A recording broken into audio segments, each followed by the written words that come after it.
তো এই আন্দোলনটার পরিণতি আজকে আমরা দেখলাম যে আপনারা একটা আশ্বাসের ভিত্তিতে শেষ করলেন।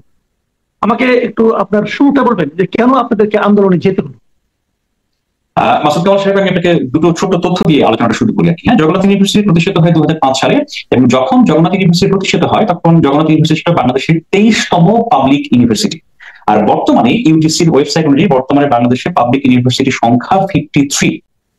যখন জগন্নাথ ইউনিভার্সিটি যাত্রা শুরু করে তখন 2005-এ এই ইউনিভার্সিটি শুরু হয়েছিল একটা ছোট্ট পরিসরে, তখন ছাত্রছাত্রীর সংখ্যাও খুব কম ছিল। এবং বর্তমানে এই ইউনিভার্সিটিতে ছাত্রছাত্রীর সংখ্যা প্রায় 20,000, এটা ঢাকা ইউনিভার্সিটির কাছাকাছি। অথচ এই ইউনিভার্সিটিটা আপনার পরিচালিত হয় মাত্র 13 একরের কম একটা জায়গায়। যে ইউনিভার্সিটির মাত্র একটা আপনার নতুন একাডেমিক ভবন আছে, আর বাকিগুলো হচ্ছে সব জগন্নাথ কলেজের আপনার জরাজীর্ণ পুরাতন ভবন। এবং আপনি বিশ্বাস করেন মাসুদ কামাল ভাই, জগন্নাথ ইউনিভার্সিটি দুনিয়ার একমাত্র university, not only Bangladesh, Jagannath university দুনিয়ার একমাত্র ইউনিভার্সিটি যাদের কোনো একটা খেলার মাঠ নাই। বিশ্বাস করেন, আমরা ধূপখোলা মাঠকে আমাদের খেলার জায়গা হিসেবে ব্যবহার করি, সেখানে এখন আপনার কাজ চলছে। তো আমি আসলে 2-3 মাস আগে একটা ইউনিভার্সিটির কাজে, খেলাধুলার কাজে আমি ধূপখোলা মাঠে গেছিলাম, যে মাঠটা আসলে সিটি কর্পোরেশনের সাথে একটা সমন্বয় করে আমরা ব্যবহার করি। সেই মাঠে এখন নির্মাণ কাজ চলছে, সেই মাঠের প্রতিযোগিতা ছিল, এবং সেই মাঠ থেকে যখন আমি ফিরি তখন আমার মনে হয়েছে যে আমার ফুসফুসের মধ্যে 2 থেকে বালিয়া নিয়ে আসছে। তো জগন্নাথ ইউনিভার্সিটির ছেলেপেলেদের আসলে সংকটটা বহুমুখী এবং প্রকোষ্ঠ। আমি তাই বলেই বলছি না যে অন্যদের সমস্যা নেই, নিশ্চিতভাবেই বাংলাদেশের অন্যান্য পাবলিক ইউনিভার্সিটিতেও নানা ধরনের সংকট আছে। ইভেন ধরেন আমাদের 100 বছর পুরাতন ঢাকা বিশ্ববিদ্যালয়েও অনেক সংকট আছে, কিন্তু জগন্নাথের সংকটটা আসলে বেশি আমার দৃষ্টিতে। এবং যেহেতু আমি প্রতিদিন এটা ফেস করি, প্রতিদিন এটা দেখি, সেজন্য আমি বুঝতে পারি যে আসলে সংকটটা কতটা প্রকট। এবং এই সংকটটা আসলে সমাধানের জন্য ইউজিসি, শিক্ষা মন্ত্রণালয়, পরিকল্পনা মন্ত্রণালয়, অর্থ মন্ত্রণালয়, তাদের একটা সমন্বিত কার্যক্রম প্রয়োজন, যার মাধ্যমে এই বিশ্ববিদ্যালয়ের 20,000 যে ছেলে পেলে তারা যাতে সেটা সংকট থেকে বেরিয়ে আসতে পারে। দেখেন, জগন্নাথ ইউনিভার্সিটির নতুন ক্যাম্পাস হলে, জগন্নাথ ইউনিভার্সিটিতে ছেলেপেলেরা কিছু আর্থিক সুবিধা পেলে, এটা কিন্তু ভাই শিক্ষক হিসেবে আমার কোনো প্রাপ্তি নয়। এবং বিশ্বাস করেন, যে ছেলেপেলেরা টাকা পয়সাটা পাবে, যে ছেলেপেলেরা কিছু সুযোগ সুবিধা পাবে এই আন্দোলনের পরে, তারা পেতে যাচ্ছে কিনা, আপনি বিশ্বাস করেন এটা এককভাবে কেউ পাচ্ছে না। তাদের পেছনে ইনভেস্ট করা হচ্ছে যারা আসলে একটা বেটার, অর্থাৎ একটা মানবিক পরিস্থিতি থেকে একটা বেটার পজিশনে যেয়ে তাদের জীবনটাকে আসলে সুন্দর করে গড়ার সুযোগ পায়। এইটা আমি বলি, আপনি যে সমস্যাগুলি যেটা বলছেন, সমস্যাগুলো আছে। আজকে আপনি বলছেন 20 বছর ধরে এই সমস্যাগুলো চলছে। তো এই সমস্যাগুলো 20 বছর জীবিত থাকতো কেন? এটা নিয়ে কি আগে আপনারা তো নিশ্চয়ই আন্দোলন করেছেন?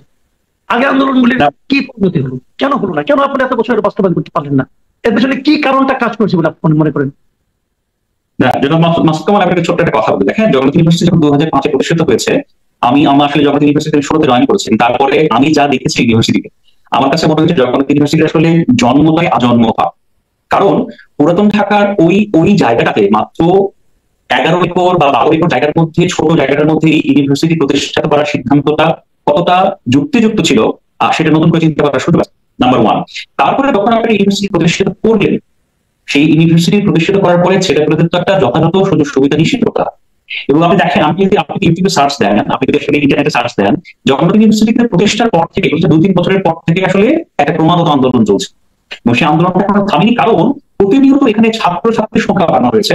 ইউজিসির সুপারিশে বা নির্দেশে ক্লাসে ছাত্রীর সংখ্যা বাড়ানো হয়েছে ক্রমাগতভাবে, কিন্তু তাদেরকে যথাযথ শিক্ষা পরিবেশ দেওয়ার জন্য যা করা দরকার, সেটা আসলে কোনো সরকার যথাযথভাবে করেছে কিনা সন্দেহ আছে। আপনাকে ছোট্ট করে বলি, জগন্নাথ ইউনিভার্সিটি যখন প্রতিষ্ঠিত হলো 2005-এ, আমি আপনাকে বলেছি, একটু সংখ্যাটা আরেকবার দেখে বলি, এটা 23তম ইউনিভার্সিটি। এখন বাংলাদেশে এখন 53টা ইউনিভার্সিটি হয়ে গেছে, পাবলিক ইউনিভার্সিটির কথা বলছি আমি। 53টা পাবলিক ইউনিভার্সিটি হয়ে গেছে। এই ইউনিভার্সিটি প্রতিষ্ঠার যে রাজনীতি, যে পলিটিক্যাল ইকোনমি, যে ব্যবসা, যেটা সকল সরকারি ক্রমাগত ভাবে করে গেছে। এবং সত্যি কথা বলতে, সাম্প্রতিক সময়, বর্তমান সরকারের সময়, অন্তর্বর্তী সময়ের সময়ও আমরা ইউনিভার্সিটি প্রতিষ্ঠান নিয়ে এমন কিছু নেতিবাচক উদাহরণ দেখেছি, সেটা তো আমাদেরকে আশান্বিত করে না। যেমন আমি আপনাকে খুব ছোট্ট করে বলি, বাংলাদেশে কি 53টা পাবলিক ইউনিভার্সিটি দরকার ছিল আদৌ? মনে হয় না। আপনারা জেলায় জেলায় বিভিন্ন জায়গায় ইউনিভার্সিটি হয়েছে, যে ইউনিভার্সিটিগুলো অবকাঠামো, যে ইউনিভার্সিটিগুলো শিক্ষকের মান, যে ইউনিভার্সিটিগুলো গবেষণা রাখলাম, পঠন পাঠন, ইউনিভার্সিটিগুলো সুযোগ সুবিধা, সেগুলোর দিকে আসলে কারো তেমন খোঁজ ছিল না। ছিল হচ্ছে সংখ্যা বাড়াও, জেলায় উপজেলায় ইউনিভার্সিটি বাড়াও, এবং তার পেছনে আপনার অনেক ক্ষেত্রেই পলিটিক্যাল যে আপনার কমিটমেন্ট বা স্বার্থ, সেটাকে হাসিল করার প্রক্রিয়া।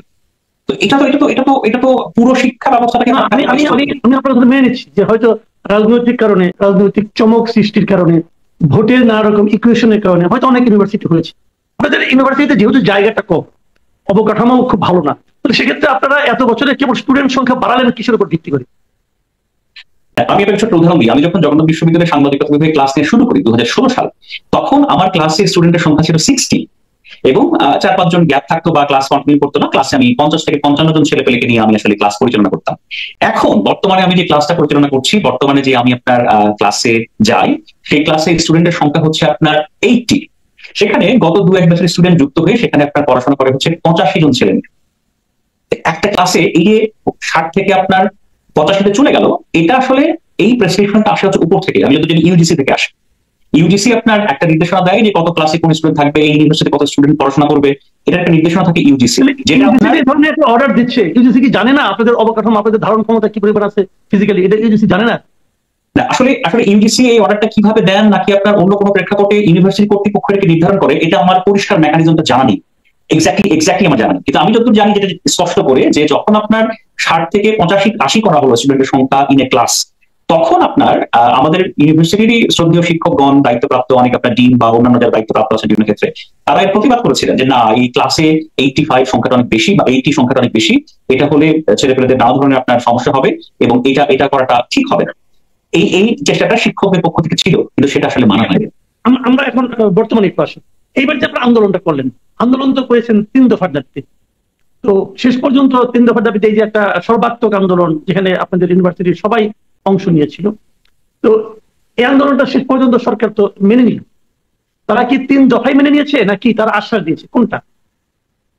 না, আমি আসলে দৈনিক প্রথম আলোতে যে সংবাদটা করেছি আর কি, না ডেইলি স্টার একই সংবাদটা করেছে, সেখানে কিন্তু বলা হয়েছে আশ্বাস। এখানে এখানে এই দাবিগুলো পরিপূর্ণভাবে মেনে নেওয়া হয়েছে, সেটা প্রক্রিয়া শুরু হয়েছে, তার কিন্তু কোনো ধরনের আপনার লিখিত বা কাগজের প্রক্রিয়াগত কোনো কিছু এখনো শুরু হয়নি। হয়তো 7-8 দিনের মধ্যে সেটা হয়তো শুরু হবে। কিন্তু আমার আপনার কিছু সেন্স বলে আর কি, যে সেটা হচ্ছে এরকম যে দেখেন, একদিকে আন্দোলনটা আসলে থামাও দরকার ছিল, নাম্বার 1। আবার শিক্ষার্থীদের দাবিটাকেও আসলে পরিপূর্ণ না হলেও একটা অংশ আপনার অ্যাড্রেস করা দরকার ছিল।